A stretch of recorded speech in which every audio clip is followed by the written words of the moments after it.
पाने की चाहत में पुराना छूट जाता है, नया पाने की चाहत में पुराना छूट जाता है। तुझे अपनाऊं तो मुझसे जमाना रूठ जाता है। मोहब्बत पढ़ने लिखने में बहुत आसान है, लेकिन मोहब्बत को निभाने में पसीना छूट जाता है।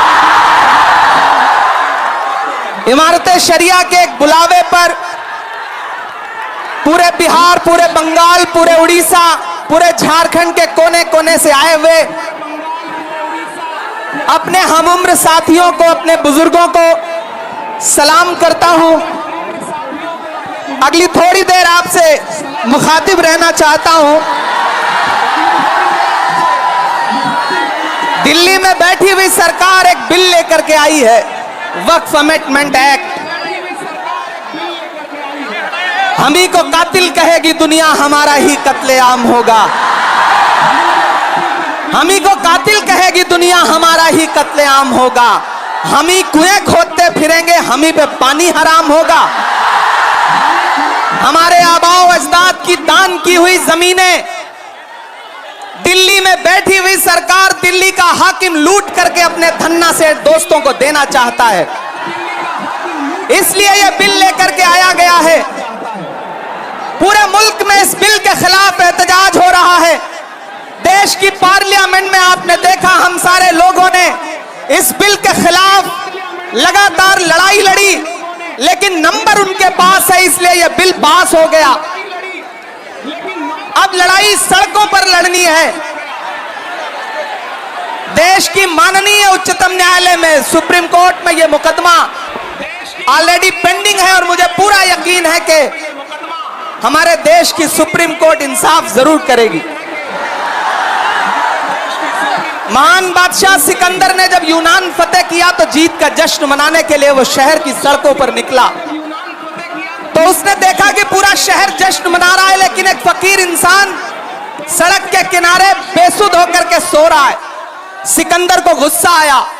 सिकंदर अपने घोड़े से उतरा और उस सोते हुए फकीर के पास पहुंच करके गुस्से में उसे जोर की एक लात मारी और लात मार के कहा कि क्यों रे फकीर, मैंने शहर जीत लिया, शहर जश्न मना रहा है और तू सो रहा है। तो उस फकीर ने उन्नीदी आंखों से सिकंदर की तरफ देखा और देख करके कहा कि शहर फतेह करना बादशाहों का काम है, लेकिन लात मारना गधे का काम है। पिछले 11 साल में इस सरकार ने आवाम को सिर्फ और सिर्फ लात मारने का काम किया है, और अब ये बिल लेकर के आए हैं और उन्हें लगता है कि आप खामोशी के साथ उनके हर जुल्म सितम को बर्दाश्त कर लेंगे। हमें पता है नहीं करेंगे, नहीं करेंगे ना, नहीं करेंगे ना। आपकी यहां मौजूदगी इस बात की गवाह है। मुझे पता है धूप बहुत ज्यादा है, इसलिए हजारों की तादाद में लोग दरख्तों के नीचे किनारे बैठे हुए हैं, वो बीच में नहीं आए, लेकिन फिर भी आज पूरा पटना, पूरा बिहार जाम हो चुका है। लोग लाखों की तादाद में घर से निकल करके आए हैं। मैं सलाम करता हूं आपकी जिंदा दिली को, आपकी मोहब्बत को। फैसल रहमानी साहब के एक बुलावे पर मैं उनको भी सलाम कर रहा हूं। ये जो नई नस्ल है, ये पानी की तरह बह रही है। मैं इस नई नस्ल के बहने को भी सलाम करता हूं। बहुत तकरीर नहीं करनी है, बस इतना कहना है कि नहीं, ऐसा नहीं होगा, कभी ऐसा नहीं होगा, कभी ईमान का, कुरान का सौदा नहीं होगा। बिहार वालों, बताना, दिल्ली तक अपनी आवाज पहुंचाना कि नहीं, ऐसा नहीं होगा, कभी ऐसा नहीं होगा, कभी ईमान का, कुरान का सौदा नहीं होगा। हमें तुम कत्ल कर दो, शौक से मंजूर है, लेकिन शरीयत के किसी मुद्दे पे समझौता नहीं होगा। एक आखिरी बात आपसे कह रहा हूं साथियों, आप एक चीज जहन में बिठा के रखना कि अगर यह बिल लोकसभा में आया और इसकी हिमायत में अगर 250 से ज्यादा वोट पड़े, 288 वोट पड़े, तो इस बिल की मुखालफत में लोकसभा में 232 वोट पड़े। लोकसभा में मुसलमान सांसद सिर्फ 24 हैं, तो 200 से ज्यादा इस देश के हिंदू भाई, दलित भाई, सिख भाई, ईसाई भाई जो मेंबर ऑफ पार्लियामेंट हैं, वो लोकसभा में रात के 3:30 बजे तक इस बिल के खिलाफ वोट कर रहे थे और आपसे कह रहे थे कि हम आपके साथ खड़े हैं। ये है इस मुल्क की गंगा जमुनी तहजीब। यह जो लहराता हुआ तिरंगा है, इस तिरंगे में जो आपका रंग है और जो उसके ऊपर अमन का रंग है, भाईचारे का रंग है, उसके ऊपर भी जो रंग है, ये तीनों रंग मिलके कह रहे हैं कि ये मुल्क नरेंद्र मोदी जी की जागीर नहीं है, ये मुल्क हिंदुस्तान के हर इंसान का है, हर इंसान का है। और हम अपने आबाओ अजदाद की जमीनों को बचाने के लिए, खानकाहों को बचाने के लिए, इबादत गाहों को बचाने के लिए, कब्रिस्तानों को बचाने के लिए जो कुर्बानी जरूरी होगी वो कुर्बानी देंगे। हम सड़कों पर बैठेंगे।